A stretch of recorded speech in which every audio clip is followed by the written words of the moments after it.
to the Father, and to the Son, and to the Holy Spirit. Hello, all Antiochian men in the Diocese of Miami in the Southeast. We're back with another episode of Ask Father Hans. I have with me, as always, Father Hans. Good morning, Father Hans, and thanks for being with us. Good morning, Michael, and good morning, Antiochian men, even if you're watching this in the afternoon. That works too. Definitely. All right, we're going to go to our next question. Can you describe what authentic brotherhood is, including its value, the detriment of its absence, and the practical steps for its cultivation?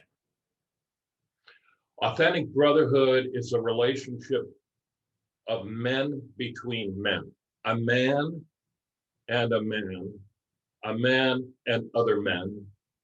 But brotherhood is the relationships of men and men, and it's absolutely necessary for men to have that, cultivate that, in order for the self-understanding that brings healing in Christ to occur. And it's also the place where the life in Christ is actualized in terms of loving the brother. That's a little abstract. I get that. What I'm saying here is that no man is an island. No man is an island. And unless you're called to be a hermit, and some people are, but even they have a spiritual father. Unless you're called to be a hermit, you need other men. You really need other men. I think that brotherhood is a natural outgrowth of the healing of the person. It really is. And I think that men need relationships with men in order for them to experience their own salvation in a manly way. Now, men learn how to become a man in communion with other men. And we've got to start doing that. We just have to start doing that. I say, men and the men listening to this, that has been co-opted. That has been taken away from us. It's been taken away from us.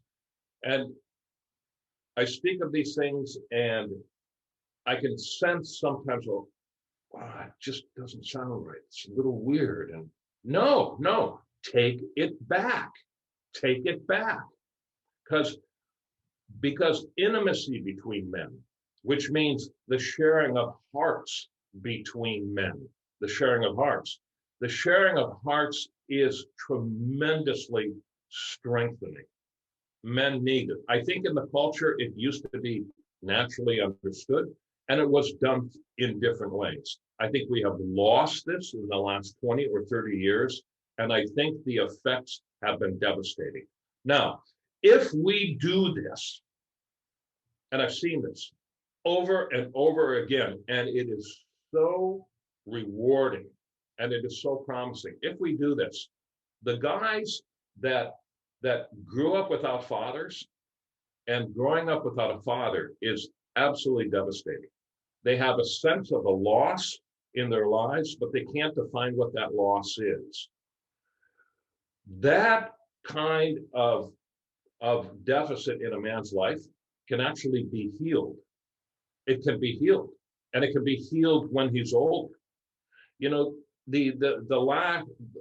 collapse of brotherhood, I think, has led to a collapse of fatherhood, because fatherhood is actually part of the love expressed in brotherhood.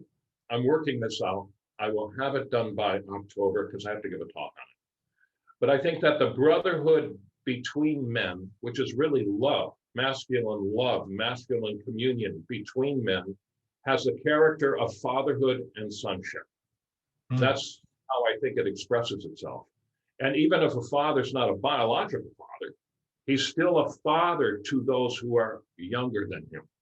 So if you're 22 years old and you're a camp counselor to 14, 15, 16 years old, right? If you understand your role properly, you're really fathering these guys. And you're fathering them by teaching them how to swing a bat, right? How to cut down a tree, whatever it is you're doing, right? Because fathers teach their sons how to do stuff.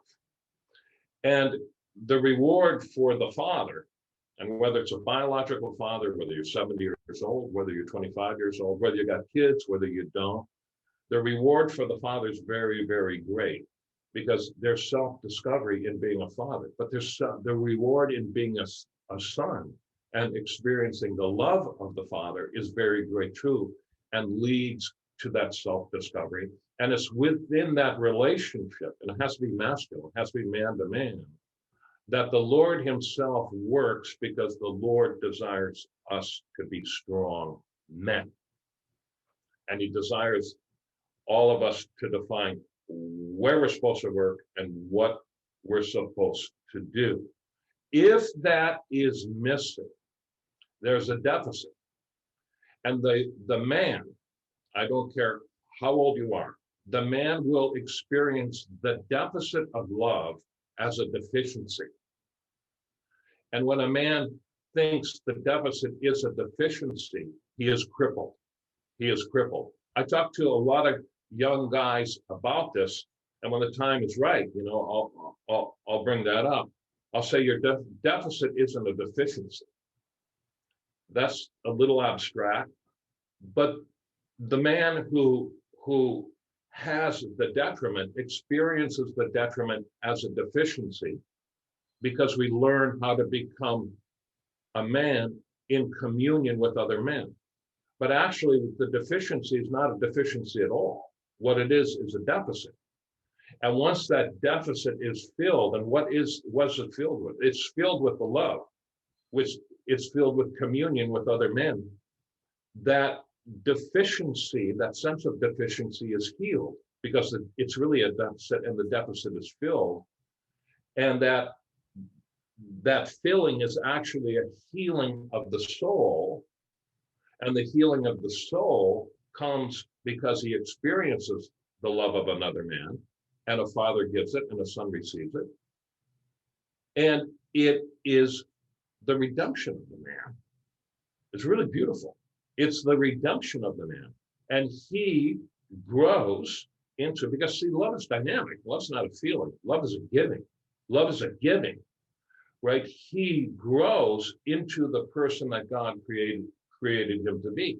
In fact, the younger the guy, and the more powerful the healing, and even the knowledge that God has chosen him for something, and that he's not an accident. And if there was no father there, that he's not a mistake. You know, they tend to think that this is how it hurts a guy, that they're kind of a cast off. They're not really wanted. They don't really belong here, because there's nobody there to love them, right? Even that gets healed. That gets healed. And the discovery that they are loved gives rise to their own manhood, and the drive for purpose, which they had a longing for, that becomes actualized, and they take off. They take off. They become the person that God created them to be. This is what brotherhood provides. And this is why we've got to take it back, guys. We've got to take it back. And we've got to be men, and we've got to figure out what our job is with our brothers. And then we've got to do it, because this is a nuclear reactor of ordered creativity and ordered power. It really is. And it will bring stability to your life. Bringing stability to your life will bring stability to your family. I mean, the ramifications here, I think, are just endless. It'll strengthen our churches. It will, and that strengthening of the churches is really important, because I know, Michael, and I'm telling every guy out there, I know this, I see this, that The Lord wants to use our churches as the place to bring these guys who are searching for him their healing. That's what he wants, because salvation is healing. Salvation is the redemption of the human person into his God-created manhood. And there's so many guys drifting, and they're looking towards orthodoxy. They're going to come. We've got to be ready for them, which means that we have to have brotherhood among ourselves. I could go on with this. I'm very excited about this, but the practical steps for its cultivation, well, we started it here. Build an amen group. Every amen group will look a little different based on the character and personality of your parish. But when these guys come in, somebody takes them in. Somebody gets to know them. And the men who are called to this kind of work of one-on-one get to work and just do it. Just do it. And those who are called to, you know what I would love to see? What I would love to see, and maybe this will develop. There's a lot of guys in our parishes with real practical skills, really practical skills. You know, business guys just know stuff, right? That they could share some of this knowledge with these guys. Be a father to them. Teach them a skill. Teach them a craft, right? Bring them in. Share the knowledge you have. Share the knowledge you have, because what you're going to find, if you do that, your love for them is really going to grow. It's really going to grow. And you're going to bond with some of these guys. And some of these guys are going to have a relationship with an older man. That's a father-son relationship. And some of them have no experience that. And I've talked to guys like this, right? And they tell me, I don't know what it is. I don't know what it is. I'm learning what it's like to have a dad. They tell me this. And I say, how's it feel? And they go, it feels really good, right? They love it. If that could develop, just authentic friendships that develop into a relationship of just supporting and teaching and instruction and passing on a skill and passing on a talent. That used to be done in the families, right? The father used to teach the son. Well, but we will do it in the church, and it will be part of God's salvific work, his work of salvation, not only in the life of the men coming in, but in our life as well. I'm roundabouting, I'm running around kind of a central point, but this is the way it's going to happen. That this is going to be the means of our salvation going forward. This is what the Lord wants men in our church to do, because these men are going to come in, and we have no choice but to build the brotherhood. If we don't do it, we might as well be like one of the defunct churches in Revelation. Just blow out the light. Just blow out the light, because we're not doing anything that's worthwhile to do. But if we want to do it, watch God's power flow. Open to me the doors of repentance, O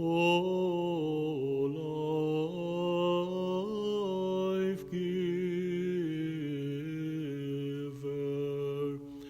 for my soul goes